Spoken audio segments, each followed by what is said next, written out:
This Family Life News podcast is made possible by the support of listeners like you.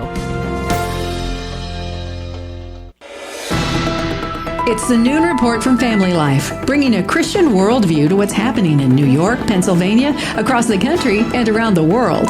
Weather with Kevin Williams, and faith-focused feature stories with the Family Life News team. Now, here's what's happening. Good afternoon. Welcome aboard. The FBI has thwarted a terror plot at Sunday's UFC event at the White House. 5 suspects have been arrested. Nearly 24 more are thought connected to this multi-phased operation. Fox's Todd Pyro gets us started. The alleged plot included explosive-packed drones hitting buildings near the UFC event on the south lawn of the White House, forcing a mass evacuation and steering crowds toward a pre-staged sniper team. A second wave was then planned to storm the White House gate. The FBI first learned of the threat on June 10th and worked with law enforcement across multiple states to stop it. More than 4,300 people, including 1,200 active duty soldiers, were in attendance at the UFC event on Flag Day, which also was the president's 80th birthday. Tens of thousands more were gathered at a secure viewing location on the National Mall. Thankfully, no one was hurt, and the event went off without a hitch. What a difference a deal makes. Stocks surging, gas prices dropping on word of that deal to end the war with Iran, but skeptics say the devil's in the details, and right now there's a lack of them. The world is waiting for the detailed text of the Memorandum of Understanding between the United States and Iran. Trey Yangst at Fox News. What's unclear is when and how much sanctions relief Iran will get. The basic principle is Iran behaves like a normal country. They get treated like a normal country with great benefits and prosperity accruing to the whole region. Vice President J.D. Vance says those benefits could include access to a $300 billion reconstruction fund created by Iran's Arab neighbors. Not a single dime of that money comes from the United States. And in order for Iran to get that benefit, they have to show the Gulf Arab states that they're behaving like a normal country. Also, as part of the deal, Israel will be allowed to respond militarily if attacked by the Iran-backed terror group Hezbollah. I think the burden is going to have to be on the Iranians to help rein in Hezbollah. Hezbollah is firing thousands of drones and rockets at Israel. This isn't Israel attacking Hezbollah. This is Hezbollah attacking Israel and Israel responding. Victoria Coates, a national security expert at the Heritage Foundation. Israeli troops are still deployed to southern Lebanon. President Trump focusing today on the Russia-Ukraine war as he takes part in the G7 summit in the French Alps.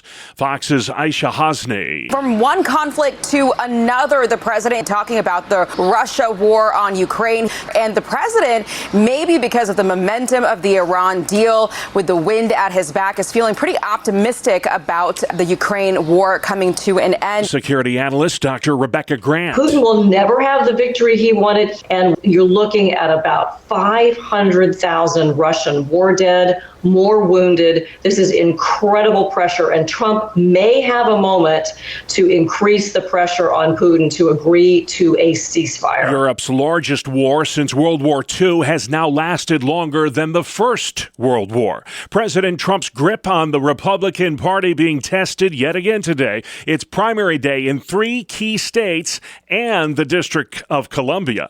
NBC's Ryan Nobles. Today, voters will head to the polls in Georgia, where there's a fierce competition to take on sitting Democratic Senator Jon Ossoff in November. Republicans are hoping to flip his seat as the only Democratic senator up for re-election in a state that Trump won in 2024. Now, Trump announced a last-minute endorsement of Congressman Mike Collins over the weekend. Collins is facing former football coach Derek Dooley. And there's a tough contest in the governor's race in the Peach State as the sitting governor, Brian Kemp, is term limited.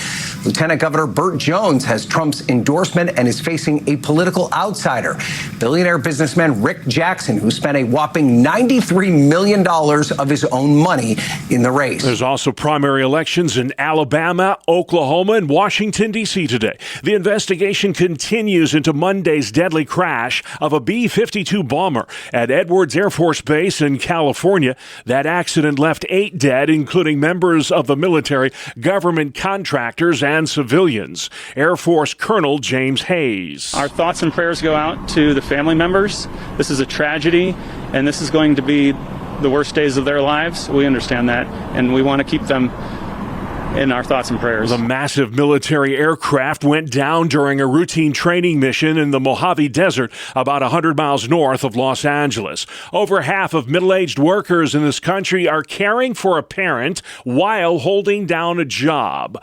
Over half. A survey out today shows nearly 40% of the workforce have reduced their savings or retirement contributions to help pay for a parent's care. A new Gallup poll shows a record low 58% of Americans are proud to be American as America gets ready to celebrate its 250th birthday. Tim Barton at Wall Builders says that's too bad. We have been the most free, the most stable, prosperous, and benevolent nation in the history of the world. And for the last 250 years, we have actually done some pretty exceptional things. From an objective perspective, America really is a unique and special nation. Barton cites a lack of interest in civics for dwindling pride in this country. Most nations don't last 250 years, and we've had one constitution since 1787. Our constitution is 239 years old. The average length of a constitution in world history is 17 to 19 years. We are the most stable, the most free, the most prosperous of any nation in the history of the world, and we should celebrate it. The Gallup poll finds just 4 in 10 Gen Zers express high levels of American pride. Compare that to baby boomers, where 75% are proud to be an American. Expect a big crowd in Lower Manhattan Thursday as the Big Apple celebrates the NBA champion New York Knicks. Scott Pringle has more on that ticker tape parade through the Canyon of Heroes. Scores of fans are expected to pack the area along Broadway to celebrate the first Knicks championship in more than half a century. Jessica Lappin is the president for the Alliance for Downtown New York. Maybe the biggest parade, the energy and the excitement. And we've had some big ones, we've had some great teams, but I've never seen anything like this. This guy's excited. I've never seen a ticker parade here, but I do expect a big turnout. The parade steps off 10 o'clock near Battery Park and moves up Broadway and ends at City Hall with a ceremony.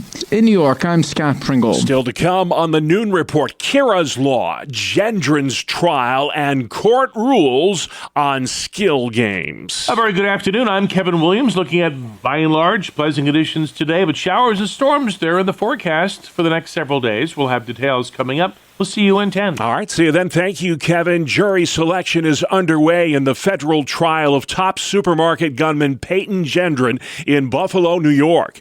The May 14th, 2022 racially motivated terror attack left 10 dead, 3 wounded, and a 22-year-old killer behind bars. More from Dave McKinley with WGRZ. Gendron, through his attorneys, did offer to plead guilty if the death penalty was taken off the table. That is something the government has thus far declined to do. The judge also spoke about the weighty responsibility that will fall to those who are eventually selected for this case, because in a case like this, they will decide not only the question of guilt, but also they, and not the judge, will decide whether Peyton Gendron would live or die for his crimes if he is convicted. The trial gets underway in October. It's expected to last 3 to 4 months. In Center County, Pennsylvania, a date's been set for a new court hearing for convicted child molester Jerry Sandusky. The evidentiary hearing will happen September 8th at the Center County Courthouse in Bellefonte, and Sandusky is expected to be there. That hearing will focus on changing testimony from one of Sandusky's accusers, the 82-year-old former Penn State football coach serving a 30-year sentence after being found guilty in 2012 on more than 40 child sex abuse charges. More than 50,000 New York residents took advantage of early voting over the weekend. This is for the primary election, which is 1 week from today. SUNY New Paltz political science professor Scott Minkoff says those who take part in primary elections are typically more concerned with party representation than they are policy. It's not the case that in a primary election, we usually get people that are voting because they care particularly about an issue. That tends to to be more of a general election phenomenon. Minkoff tells Spectrum News more often than not, primary opponents share similar values, so little things can go a long way. It tends to be that when you go out for a primary, particularly if that primary is not heavily contested, or if it's more about personality than it is about issues, or style than it is about policy, that's the sort of decision that people are making. Early voting for New York's primary elections will end this Sunday. Revotes are happening today in New York school districts that failed to pass their original school budgets last month. Revamped spending plans in nearly a dozen districts in our listening area are before the voters again today. Now, if these proposals are shot down, those districts would be forced to implement austerity measures. The Pennsylvania Supreme Court has ruled that skill games are slot machines and should be regulated as such. The ruling means these games of chance must adhere to the Commonwealth's laws on gambling. ABC 27's Dennis Owens. So the machines are not going to disappear. They may tweak where they're allowed or how many of them are allowed to be. But the state needs cash. Some lawmakers were looking for clarity from the courts before moving ahead with a law. They have that clarity now. Governor Shapiro says taxing skill games could bring in $1 billion a year in badly needed revenue. There are 70,000 skill games operating today at bars, restaurants, convenience stores, and laundromats throughout Pennsylvania. A bill intended to protect kids in child custody disputes has been approved by the New York State Legislature. It's called Kira's Law, named after 2-year-old Kira Franchetti, who was murdered by her own father during a bitter divorce proceeding with the girl's mother. The judge said to me, quote unquote, "This is not a life or death situation." Well, she was wrong. That's Jacqueline Franchetti, and she says a decade after Kira's death and her father's suicide, Kira's Law will protect children from a legal system that often fails them. We were willing to do absolutely everything that it took to get this bill to the finish line. Kira's Law requires judges in custody hearings prioritize a child's life and safety while making decisions about visitations. It also mandates domestic violence and child sex abuse training for judges in child custody disputes. Sports is next. It's the 2-minute drill on the Family Life Noon Report. Good afternoon, I'm Randy Snaley. Bob, this may surprise you, but New York City is gearing up for its first ever ticker tape parade in celebration of the Knicks. Yes, it is the third time New York has won the NBA championship, but they never got a parade before, so New Yorkers enjoy. Well, one New York team that does not feel like celebrating, the New York Mets. The Reds put a big hurt on them last night, 12-zip. Eugenio Suarez hit 2 home runs and drove in half of Cincinnati's runs. J.J. Bleday also went deep, and he knocked in 4. Nick Kurtz and Jeff McNeil had their moments in the sun while leading the Athletics to a dominant 11-2 victory over the Pirates. Kurtz and McNeil combined to go 6 for 8, 3 home runs, 5 runs scored, and 9 RBIs. The Pirates have now slipped under 500 at 36-37. The Phillies' Zach Wheeler struck out 9 over 6 scoreless innings of 2-hit ball. Philadelphia shut out the red-hot Marlins 7-0.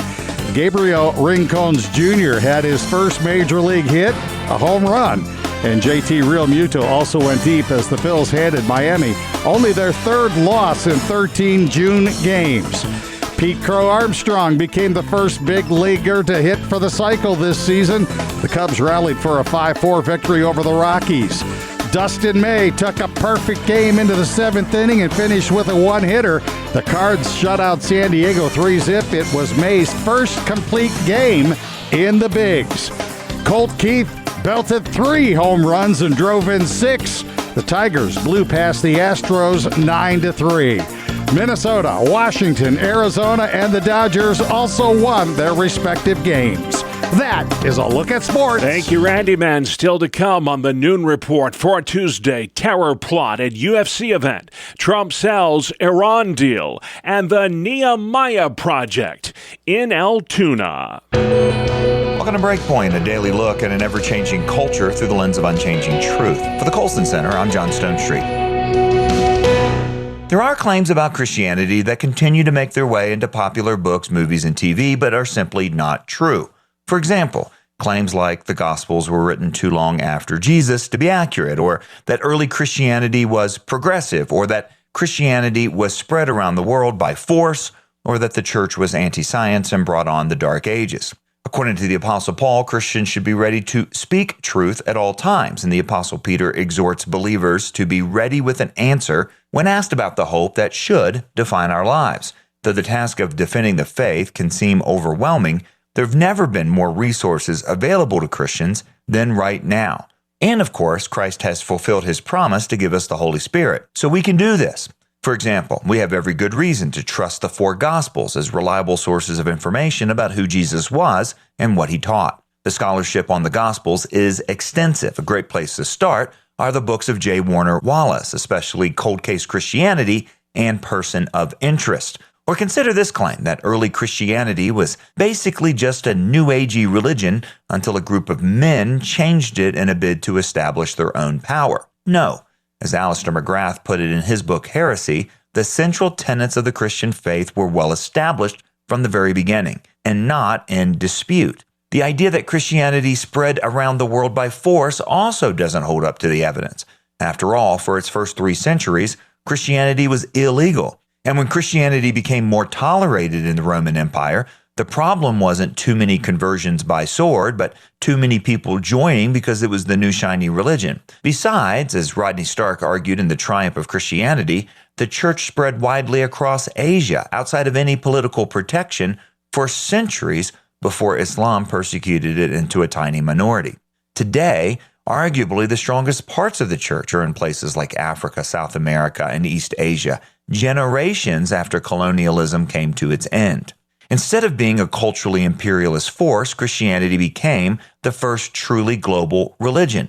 Much of its success is due to its adaptability. Instead of imposing culture like Islam does, Christianity was able to adapt to various cultures, customs, and languages. And the claim that Christianity caused the Dark Ages is a zombie idea. It should have died a long time ago. And it only lives on with popular level skeptics. It's difficult to find a decent historian anymore who even believes there was a Dark Ages. In reality, the so-called Dark Ages was just an innovation by Renaissance and Enlightenment scholars to elevate their own eras. Far from suppressing intellectual development, the church was at the forefront of literacy, scholarship, and scientific innovation, and universities and hospitals were birthed from cathedrals and monasteries.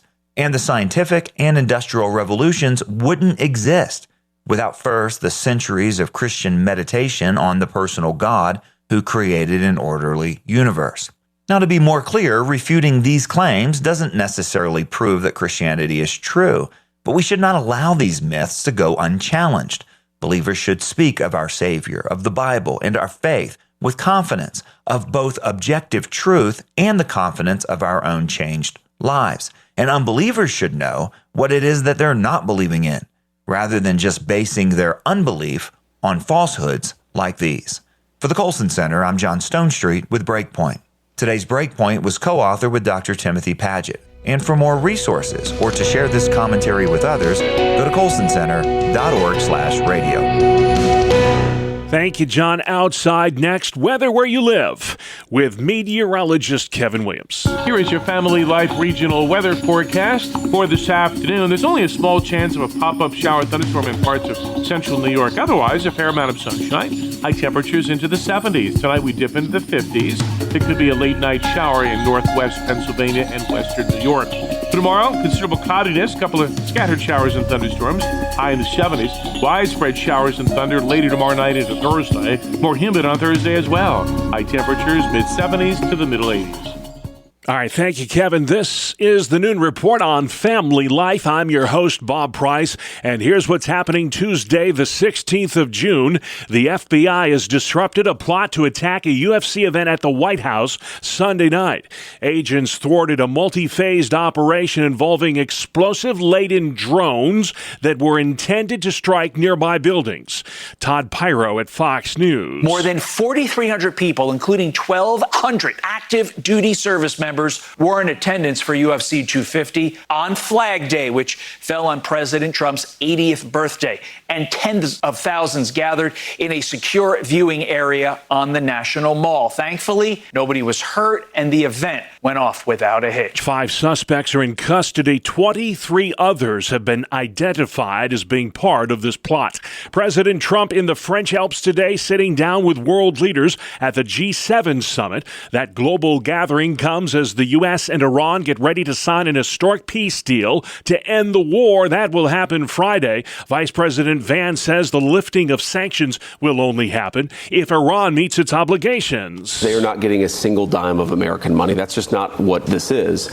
What the agreement does say is that if the Iranians behave, and if there are sanctions relief, and if the Iranians are integrated into the world economy, we would invite other countries, not us, but other countries to invest in their country. Still, Dr. Kanta Ahmed with the Council on Foreign Relations is skeptical of this deal. This is really a deal to begin negotiating a deal. It seems that Iran is winning a lot of reprieve. There's no consequences for Iran's actions. There's no limitation on its sponsorship of proxies. Iran says the end of the war also means an end to Israel's attacks on its largest proxy, Hezbollah, in Lebanon. But Israel says its troops are staying put there. The price of gas continues to fall. ABC's Elizabeth Schulze. The national average right at $4 a gallon, and Gas Buddy does expect that number could go down to $3.75 by the 4th of July if shipping does start to pick up in the Strait of Hormuz on Friday. There are still some big ifs there.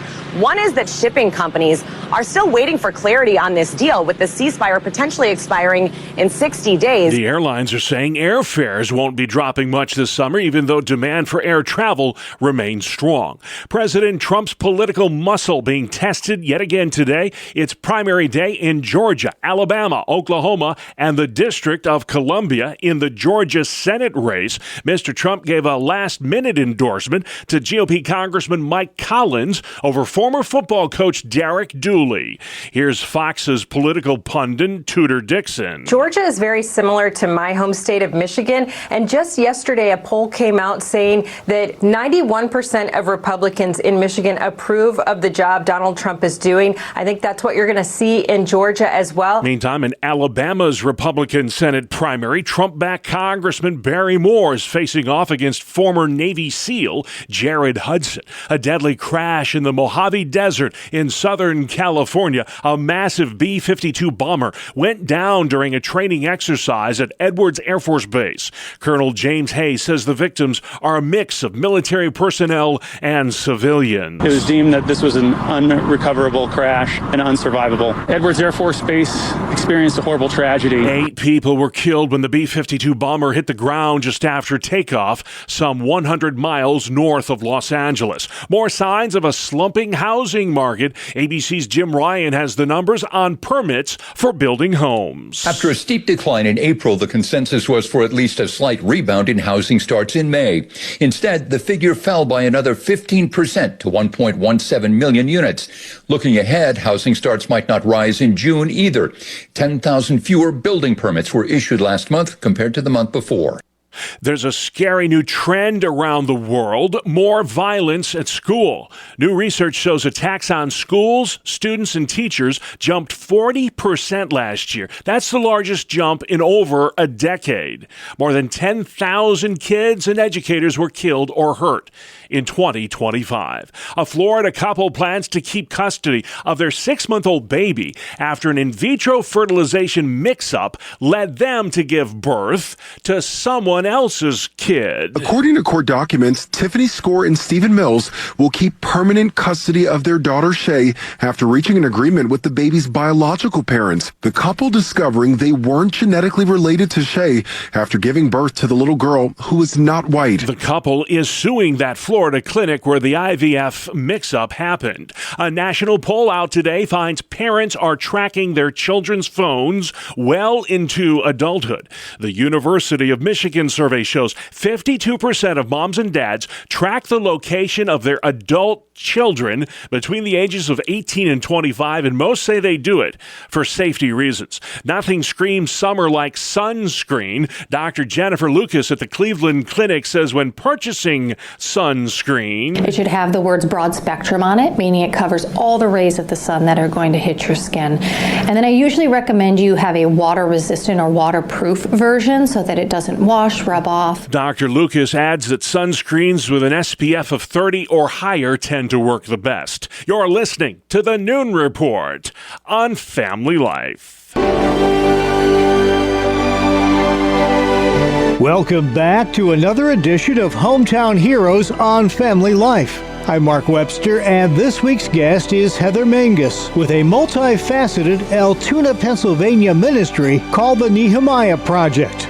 The name ties in with what you guys do, which is to build things just kind of like Nehemiah did back in the day. Exactly. So the heart of the Nehemiah Project is to help build families' faith in their future. And at the end of the day, it's just a biblical concept of just transforming your city and just building what it takes to be able to help people with their future and to be able to change the trajectory of their life. How did it get off the ground? When did it start? Our founder and president is Pastor Jim Balzano of Transformation Church. He's always had a heart for transformation and had a heart for his city to be able to change it. They started years ago back in Tyrone with a recovery house. And then over time, they purchased an old church building, and now it's called Hope Community Church. And that's when they revitalized it, and they worked on just supporting that community just in that neighborhood alone. Okay. And that was back around like 2016, so about 10, 12 years ago. All right. How have things unfolded since that start? What are some of the ways that the Nehemiah Project has manifested itself in Altoona? So then what happened was the old Wright Elementary School came up for purchase. And in 2018, the Nehemiah Project decided to purchase that and decided to add an arm called the Right Place for Kids. The heart is how do we focus on the kids and how can we help their parents? Then when they went in and they started doing remodeling and transformation in the building, COVID ended up happening. So they decided during COVID just to feed people. So that's what they did, like all through COVID, is just feeding people and just offering as many meals.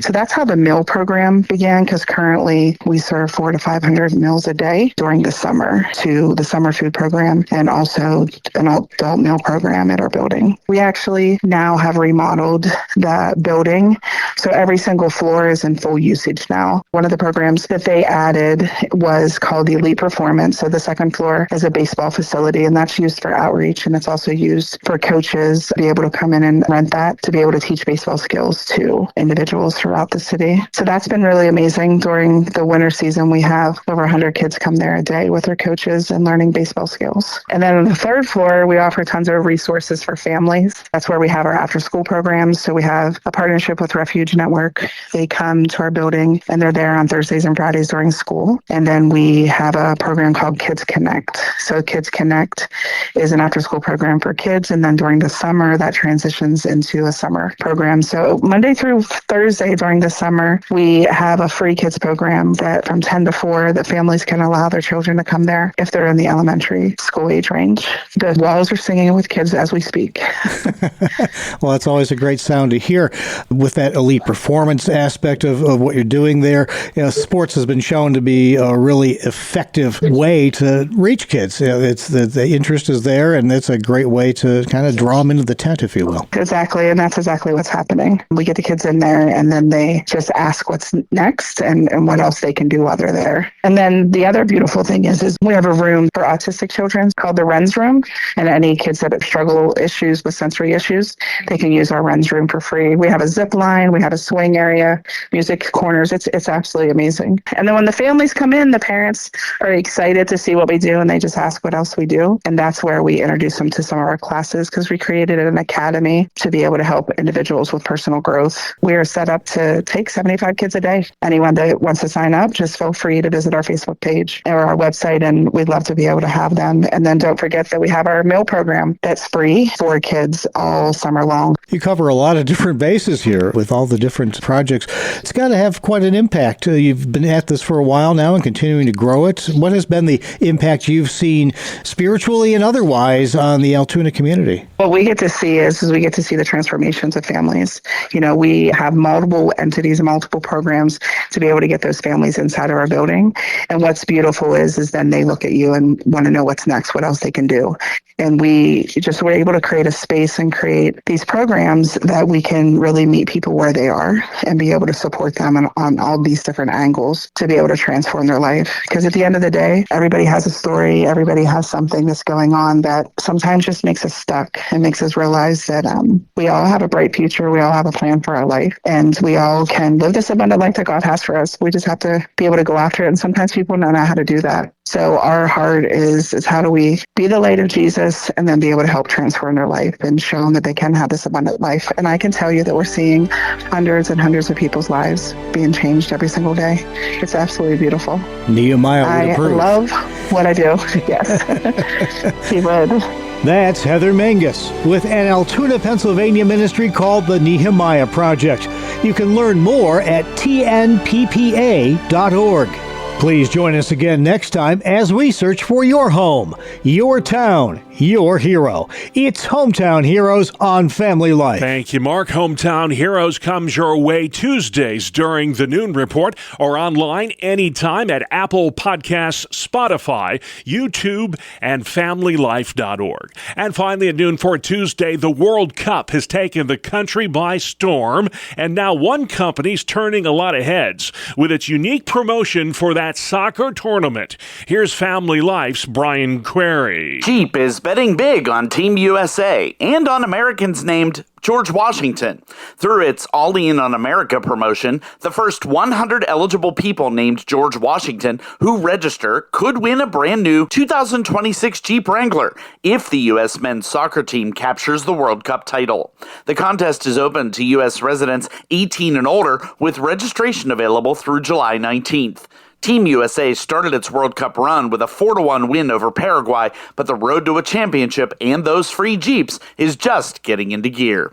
Brian Query, Family Life News. All right, thank you, Brian. And for the record, because I know you're thinking about it, there are anywhere from 300 to 500 Americans alive today who are legally named George Washington. And that's our world. The world we live in, Tuesday, the 16th of June. I'm Bob Price, Family Life News.